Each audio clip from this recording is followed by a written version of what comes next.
The Kansas City Chiefs surprised me greatly this offseason by retaining everyone, re-signing everyone. Well, there's a couple exceptions, but for all intents and purposes, re-signing everyone that they had up for free agency. I didn't think the Kansas City Chiefs would get back Nick Bolton. I didn't think the Kansas City Chiefs would get back Trey Smith.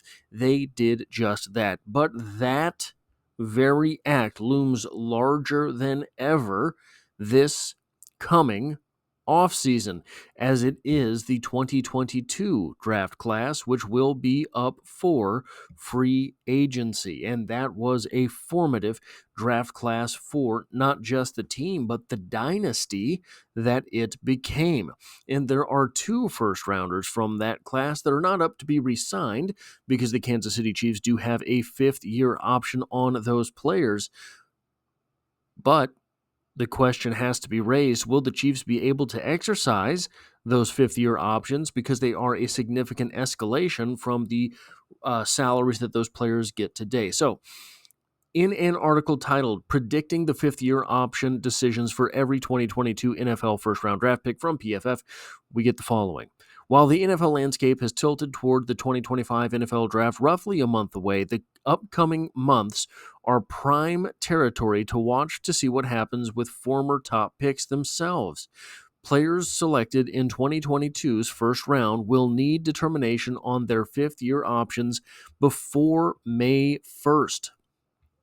We've already seen some of these picks, like dynamic Texans cornerback Derek Stingley Jr., receive market-resetting extensions that override the uncertainty of the 5th-year option. Cornerback Derek Stingley Jr. The Chiefs have a first-round cornerback from this same draft, don't they? Many more players on this list will likely follow suit, but organizations could still pick up their options to give them insurance. Let's break down the outlook on all 32 players taken 3 seasons ago. Pick number 21, cornerback Trent McDuffie, Kansas City Chiefs, picked up, likely extended. This is their prediction. If we redrafted the 2022 first round, McDuffie would probably be a top 10, if not top 5 selection. Last season, the Chiefs star ranked 2nd among cornerbacks in PFF wins above replacement, while transitioning from the slot to the outside. In his 3 years in the league, McDuffie has finished with a 75.1 PFF coverage grade or better every time, and his run defense, 81.6 PFF grade, took another leap in 2024. Kansas City should try to extend him before Sauce Gardner receives his payday. So looking at what he has done the last 2 seasons, the only games that Trent McDuffie has missed have been the bye week that the Kansas City Chiefs take off heading into the playoffs. He played and started 11 games as a rookie. There was an injury that led to that. And you see here, not a whole lot on the interception front to last season, but that's because, guys, people don't pick on him, and they know if they're going to throw his way, they have to make it a good throw. We can see that as evidenced here. He has a rating when targeted of 82.9 last season, the lowest of his entire career, even though he is being targeted more than ever. But guys, why is he being targeted more than ever? 996 snaps in the 2024 season, 997 in 2023, 682 in that slightly abbreviated rookie season. If the defense is on the field, so too is Trent McDuffie. So I want to get some thoughts on the 2 of them together, but I want to go through each one of them like this first. Pick number 30, edge George Karlaftis, Kansas City Chiefs, picked up. When people wonder how the Chiefs have been so consistently good, look back at their 2 first-rounders in this class. Karlaftis has become a solid complementary edge rusher over the past 2 years, securing 159 pressures, a 67.5 PFF pass rusher grade, and an 11.0 pass rush win rate. his production probably isn't at the level of a lucrative new deal, especially considering his run defense struggles, but the Chiefs would have few reasons not to pick up his option. Absolutely true. When you look at what he has done in his time in the NFL, 6 sacks as a rookie, 10.5 in the 2023 season, and 8 sacks last year, a consistent 33 tackles, 47 tackles, 35 tackles. But he did suffer a little bit last season looking at his snaps to productivity ratio. He had 80 fewer snaps in 2023 and still came out with 2.5 more tackles, still came out with 12 more tackles. So 2.5 more sacks. I don't know if I said that right. And 12 more tackles. We saw in his rookie season as well that there is a sweet spot for George Karlaftis where he is not on the field all the time. When he is not on the field all the time, when it's something like 3/4 of the snaps, he is more effective in those snaps.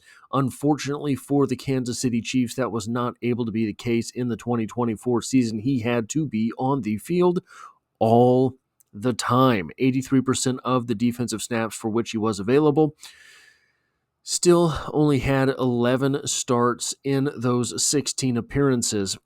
So, strangely, starting 5 fewer games in 2024 than he did in 2023, but seeing 80 more snaps in 2024 than he did in 2023. The return of Charles Omenihu could be pivotal for George Karlaftis being able to keep fresher legs about him. I do agree with PFF that both of these players will be on the 2026 team, but I think that there are some reservations. We have to note that both of these players are not just pivotal to the Kansas City Chiefs defense, they are structural to the Kansas City Chiefs defense. You have a cornerback in Trent McDuffie who plays about 1,000 snaps per season. You have here in George Karlaftis a guy who bottoms out at 730 snaps and has only gotten more snaps every season since his rookie year. That said, we have to wonder whether or not the Kansas City Chiefs can afford players. Now, I know I said that all this season about this offseason that we're currently in, but at some point, the piper has to be paid. At some point, Mahomes cannot push money down the road any further. At some point, there has to be something done with the salary cap. And Brett Veach has proven he's a wild card. No one saw him trading Joe Thuney this offseason. I certainly did not. I don't think anyone really forecasted that he would trade Tyreek Hill, and he did. The primacy of the organization is what it is that Brett Veach aims for. So, if it becomes prohibitive to re-sign either of these players, I think that he will not hesitate to trade them. I don't see either of these players just walking in free agency. I think that Brett Veach is the type that would prefer to get something sizable out of them rather than a compensatory pick. George Karlaftis has been solid for the Kansas City Chiefs, but we have seen what solid for the Kansas City Chiefs can reap. One solid defensive end for the Kansas City Chiefs is able to put forward a very good defense. So if they roll the dice on a couple of edge players in this draft and they hit on one of them, well, then this season George Karlaftis gets to pair with a good pass rusher. But going forward, that makes George Karlaftis a little bit expendable if he's trying to get top dollar. I don't think we have seen the productivity from him necessary to pay him top dollar. Likewise, with Trent McDuffie, the money just might not be there for what it is that Trent McDuffie deserves. If it's not, I do believe that the Chiefs will be able to wring something out of another organization in trading him. I think probably Brett Veach wants to retain both of these players. We see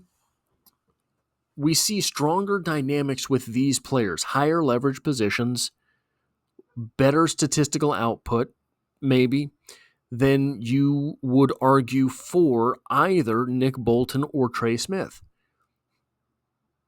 But they brought back both Nick Bolton and Trey Smith. And they had sizable pay raises too, because Nick Bolton was a second rounder, Trey Smith was a sixth rounder. Trey Smith now getting $23 million plus per year. That is a lot of money for an offensive guard. These two players, George Karlaftis and Trent McDuffie, were both hits in the draft. Can Brett Veach bring home another hit or two in the coming draft? Missed, it seems to me, with Felix Anudike-Uzomah. Had FAU been a hit, then George Karlaftis might not even be in discussion for coming back. The underlying sort of ethos here is that the Chiefs have built a dynasty. They've done it through the draft. And if the time comes that either of these players has to be moved on from, if Brett Veach is able to reload the coffers of draft picks the way that he did with Tyreek Hill, then it becomes worth it to do so long as the incoming class is something on which the Kansas City Chiefs can capitalize. That is all I have for this video. If you like or appreciate what it is that I do here, hitting the like button really does help me out, as it tells YouTube to share this video with other Kansas City Chiefs fans. And if you find yourself here by chance but not design, the Chiefs are the only thing I talk about on the channel, dropping multiple videos every single week, and I hope to have you back for the next one.